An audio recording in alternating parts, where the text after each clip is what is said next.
I wanted to go over a little bit about the end of line system. Yeah.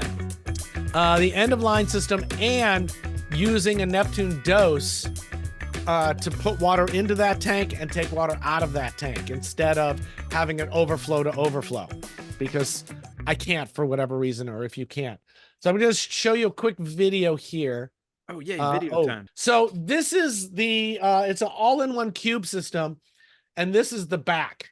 The back and chamber. Can you see this cursor on your screen? Yeah. Or not? Yes, I okay. can. So this first blue line here is the water from the rest of the system, right? Okay. That's from the tank behind me that goes into this tank.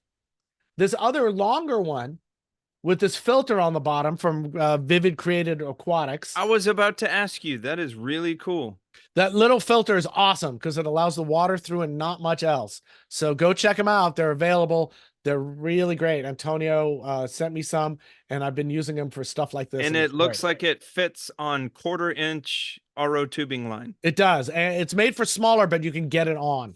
Okay. So I'm going to play this video, and you can see the water's going in, right? Yep. And you can see that intake has got no water. It's out of the water. Yeah. Right? Why, Rich? Why would you do that? Why, Rich? Why would you do that? If you put this, if these two pumps, the in and out, are unbalanced for whatever reason, and it's really hard to balance pumps like that, and you have the intake all the way at the bottom, and the intake water away from this tank is going into that, and that's at the bottom, it's going to keep sucking till there's no more water. So I put it like an inch below the water line. Okay. And that way, if things are goofy and water out is going faster than water in, it just sucks air. Okay. And because it's a peristaltic pump, it just sucks air. It doesn't hurt anything. The other pump fills it back up until it can suck water out. And it's great. So I don't need a low level sensor. I don't need some automation to come on to stop in case there's this emergency. The last thing that I do for this is you can see this optical sensor here. Yeah. This is above where I think the water line is going to end up. And so if the water going out stops working, but the water going in continues to work, it'll hit that level sensor, and that level sensor will turn off the pump, and Bob's your uncle, and everything should work well. And I like a level sensor for that because it's not in the water getting dirty. It's just sitting there waiting to do its job by getting enough water on it. And so I'm now currently with the Quiet Drive dose doing 1,000 milliliters a day. And it just kind of looks like that. And that's what the tank looks like. And it's across the room from the rest of the system. So there you go. That's very cool. That's what I think. And so what happens with the end of line system is I have that set up in it, except the water goes from the main system into that little system, into the end of line tank, and then it's pumped to drain instead of back into the rest of the system. And you could, like you've said before, you could use it as QT because that water's not going back. Water's not going back. Anything that looks sickly gets thrown into the end of line system. That'll be what I use as the for the coral spawning, although it will be online for most of that because I want to do more water changes with filter. But after that, the end of line system will be the tank, the rack system in the back.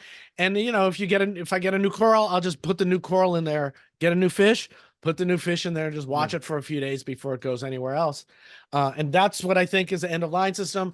I'm thrilled with the idea of automatic water changes.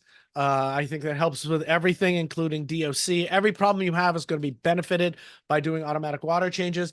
And if you're doing automatic water changes, might as well throw that water into an end of line system, because that's essentially, it's almost a tank transfer system if you need to do it that way. You could totally do a tank transfer system in that system. Super easy because you've got the water going in there every day already. So yeah, I think it's really useful.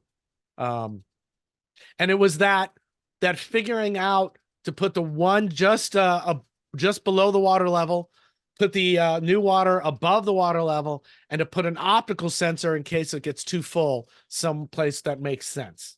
I'm going to have to get, was that VCA that does that little inline filter? Yeah, they make a 5-pack of those little filters and they're great. Great. Because I would use that for the intake of my pump that feeds the calcium reactor. Yeah. It's good for that too. And we've talked about a bunch of products. We're not sponsored by VCA. We just like that little product, right? We're not sponsored by Neptune, just like their products. I just use a lot of their products. We could be one day. No, probably never. Probably never.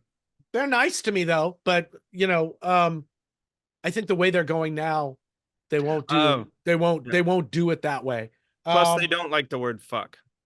Who does though? Really? I do. Oh yeah, me too. And we're not sponsored by EcoFlow either. Nope. So that's a whole bunch of products that we don't talk about. We got no dog in the fight. We just think they're good. They help us.